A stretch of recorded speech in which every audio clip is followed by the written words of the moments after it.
যোৱা ১৭ মে তাৰিখে ধেমাজিৰ বাটঘৰীয়া আঞ্চলিক ৰাজহুৱা ভৱনত বেঙাৰী লাঙেৰী সচৰ এখনি সন্মিলন প্ৰথমবাৰৰ বাবে অনুষ্ঠিত হৈ যায়।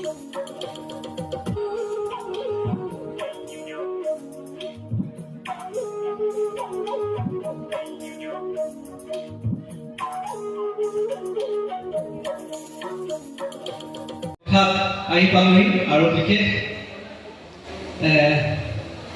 যি আজি সমাৱেশ অনুষ্ঠিত কৰিলে তেওঁলোকক মই মোৰ ফালৰ পৰা আন্তৰিক ধন্যবাদ জনাইছোঁ। কাৰণ আমি আমাৰ যি পৰিয়ালৰ এনে সভাত আজিলৈকে উপস্থিত হোৱা নাছিলোঁ, মই নিজকে লজ্জিত অনুভৱ কৰিছোঁ।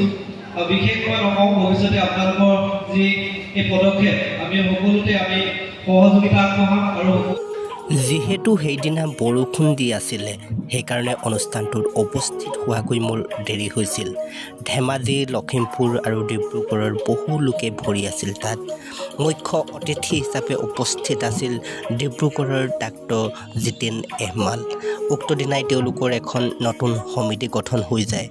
তাত সেইদিনাখন উপস্থিত আছিল নেত্ৰ বৰা, জ্যোতিষ সোণোৱাল, ক্ষীৰোদ সোণোৱাল, ডক্টৰ মুকুট সোণোৱাল, ডম্বৰু সোণোৱাল আদিকে ধৰি বহু বিশিষ্ট ব্যক্তি। জানিব পৰা মতে বেঙাৰী আৰু লাঙেৰী দুয়োটা একেই।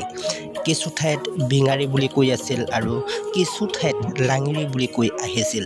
সেইদিনাখন সিদ্ধান্ত লোৱা হ'ল যে সকলোৱে লিখোঁতে লাঙেৰী বুলি লিখিব আৰু পেকেটত বেঙাৰী বুলি লিখিব।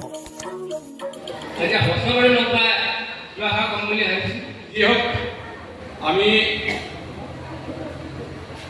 আমাৰ হেৰুৱা গৌৰৱ, হেৰুৱা শব্দটো মই এইটো কাৰণে কৈছোঁ যে আমি আমাক বেঙাৰী শব্দটো নকলে আমি জীয়াই থাকিব নোৱাৰিম, এনেকুৱা এটা পৰিৱেশৰ সৃষ্টি হৈছিল। কাৰণ ইতিমধ্যে কাহিনীৰ কথা কৈছে, ডম্বৰুদাই কৈছে গোটেই কথাখিনি যে তেখেতক বেঙাৰী পৰিয়াল নাই বুলি একচেপ্ট কৰা নাছিলে। তাৰমানে অস্তিত্বৰ সংকটত আমি ভুগিব লগা এটা পৰিৱেশৰ সৃষ্টি হৈছিল। গতিকে আমি আজি সিদ্ধান্তত এটা কথা উপনীত হৈছোঁহি। ইতিমধ্যে মই কৈছোঁৱেই যে আমাৰ পিতামহই তাৰ উপায় দিব আৰু ইতিমধ্যে উপায় আমি পাইছোঁ, তেখেতে উপায় আমাক দিছে। গতিকে মই আজি এই সভাৰ সভাপতি দায়িত্বত থকা আৰু যিসকলে আজি এই সভাখন আয়োজন কৰিলে তেওঁলোকলৈ এটা গুহাৰি আছে, এটা প্ৰাৰ্থনা আছে।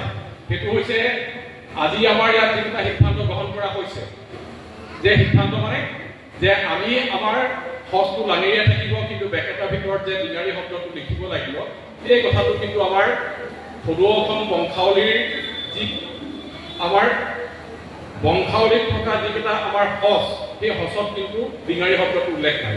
গতিকে আমি আজি সভাৰ পৰা এটা প্ৰস্তাৱ পঠিয়াব লাগিব। সেই প্ৰস্তাৱটো সদৌ অসম বংশাৱলী যিখন আছে আমাৰ, তাৰ সভাপতি লৈ পঠিয়াব লাগিব। তাৰ লগে লগে সেই একেটা প্ৰস্তাৱকে আমি আমাৰ এহমাল বংশধৰৰ যিসকল আমাৰ বংশাৱলী খচৰা কমিটি এখন আছে, তাৰ সম্পাদক সভাপতিলৈ আমি পঠিয়াব লাগিব, যাতে সেই এহমাল বংশধৰটো আমাৰ বেঙাৰী শব্দটো উইদিন পেকেটত যাতে সোমায়। তেতিয়াহে আমি আমাৰ যিটো পৰিচয়, লাঙেৰী আৰু বেঙাৰীৰ যিটো পৰিচয়, সেই পৰিচয়টো আমি দিবলৈ কাৰণে সক্ষম হওঁ।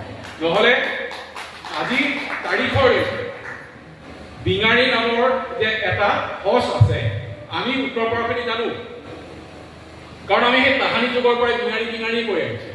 কিন্তু দক্ষিণ পাৰৰ আমাৰ লাঙেৰী সচৰ মানুহবিলাকে সেই একেটা সচৰে যে আমি মানুহ, সেই কথাটো বাকীসকলেও একচেপ্ট কৰিবলৈ টান পায় বা গ্ৰহণ কৰিবলৈ টান পায়, লাঙেৰীসকলেও গ্ৰহণ কৰিবলৈ টান পোৱা এটা নিচিনাৰ পৰিৱেশৰ সৃষ্টি হৈছিল।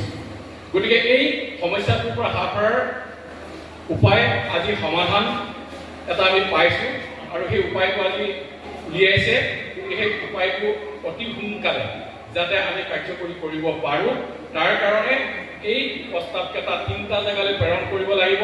প্ৰথমটো হৈছে সদৌ অসম আমাৰ যি বংশাৱলী সভা আছে, সেই বংশাৱলী সভাৰ সভাপতি সম্পাদকলৈ পঠিয়াব লাগিব। দ্বিতীয়তে আমাৰ এহমাল বংশৰ সভাপতি সম্পাদকলৈ প্ৰস্তাৱটো পঠিয়াব লাগিব।